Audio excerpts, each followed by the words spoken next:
The topic, I want to speak for a few minutes. I want to introduce the balancing act, which I want to maybe address. It may be a little different than, I hope people are not sessioned out, but maybe a little different than what's on the podium others will say.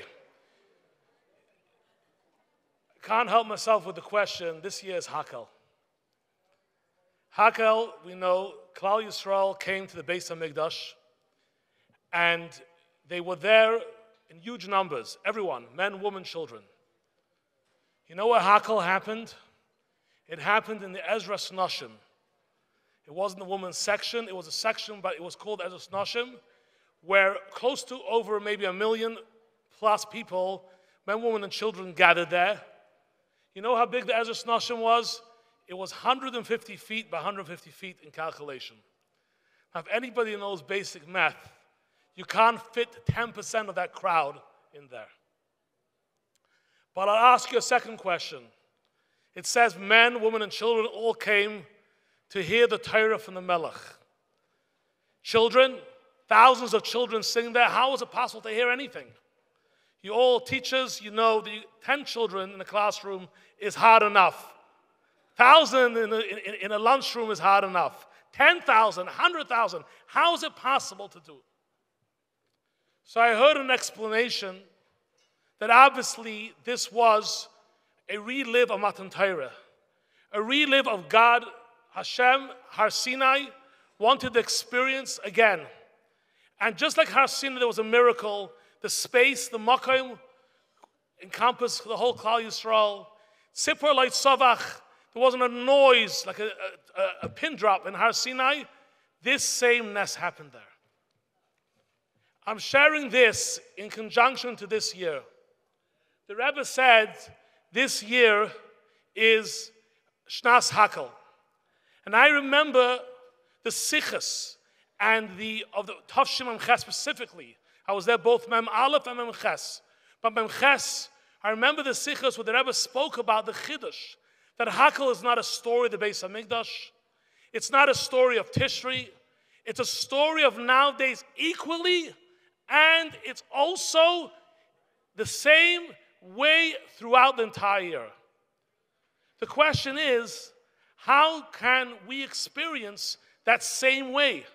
How do we experience that Hakel, which really the same message of the Beis HaMikdash? We're talking about a major miracle of inspiration where the whole Klal Yisrael got re-energized. Can we do the same? And I'm asking this question to people here, to the group here, who does Hakel every single day. Think about it. In your classroom, you're doing Hakel. And Hakel means to inspire. How can we have the same Hakel? So I want to just share one thing, and this goes to the idea of balancing.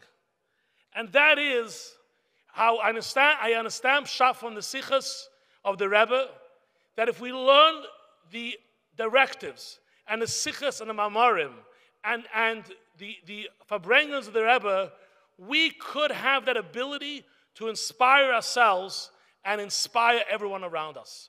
We have that ability. We have that accomplishment that we can create the same Hakel. And what I mean is as follows. There is so much of wealth in the Rebbe's teachings, not only for just general limud, but for directives in life. And I asked the question, and it's not a question I asked to myself, and this is where I go with the balance. How many of us know, even the Rebbe Retze Kinder for elementary teachers, the messages the Rebbe taught us, how to deal with a child, how to deal with struggles, how to deal with Yetzer Hara, Yetzer Tov? How many of us really understand the Igros enough? I'm asking to myself too. Do we know the Rebbe's message clear that we actually can voice that message? The other day, somebody came to me and said something, a very powerful statement, which is true, by the way. Perpetual happiness is not a goal or ideal underneath or skills. We can live, it's not a goal. Ideas under skills, we can live for a fulfilled, a meaningful life, that gives happiness. It was a quote by a very famous author. I'm sure the quote is correct, But I was thinking a second, our Sichos and the Rebbe's Torah speaks about this so clear. This is from a very famous book of education, which I'm not taking it away from that. But at the same time, we have that message. So I want to say is, my point here is, let's balance. As much as we go and take training and courses, which are all good, but we should really be knowledgeable.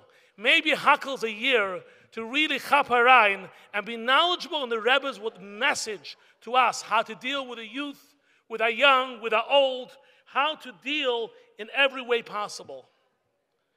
I just want to say that in this point, to tie it into Hakel, and to say like this, that the Gemara says by Hakel, Hataf bo litin schalim eviem. The children are coming to give reward to those who bring them. We have to bring ourselves to a place that is the world talks to us in the message of education. That our language is the Torah of Yiddishkeit, the Torah the Rebbe has taught us, and the Torah that we can inspire ourselves and create this Hakel message, Lilmoid Yiras Hashem Ula Avdai. So many may ask me, I don't see it sometimes and feel it, and I have to sometimes take other sources. I'm not saying that there is help, yesh chochma umis, there is some wisdom, but at the same time, it should at least be balanced, at least with the Rebbe's work, teachings of the Rebbe's work. By Hakel, it says, if a person has one eye, he's exempt from Hakel. Let us approach, sometimes maybe we're approaching it with one eye. But if we will approach it with two eyes and look at the thing properly and contemplate at these messages, we will have tools to bring us ourselves and everyone around us to the next level. Let us merit that we can balance properly. And maybe this year take a commitment to increase in more learning of the knowledge. When someone asks, what's the Rebbe's opinion about A, B, and C? Or someone asks how Yiddishkeit's approach, it's on our fingertips. We internalize it, we know it, and then we will, Ibn Hashem, have the real Hakel to see Melech b'Yofyov Techzene Enecha. Thank you.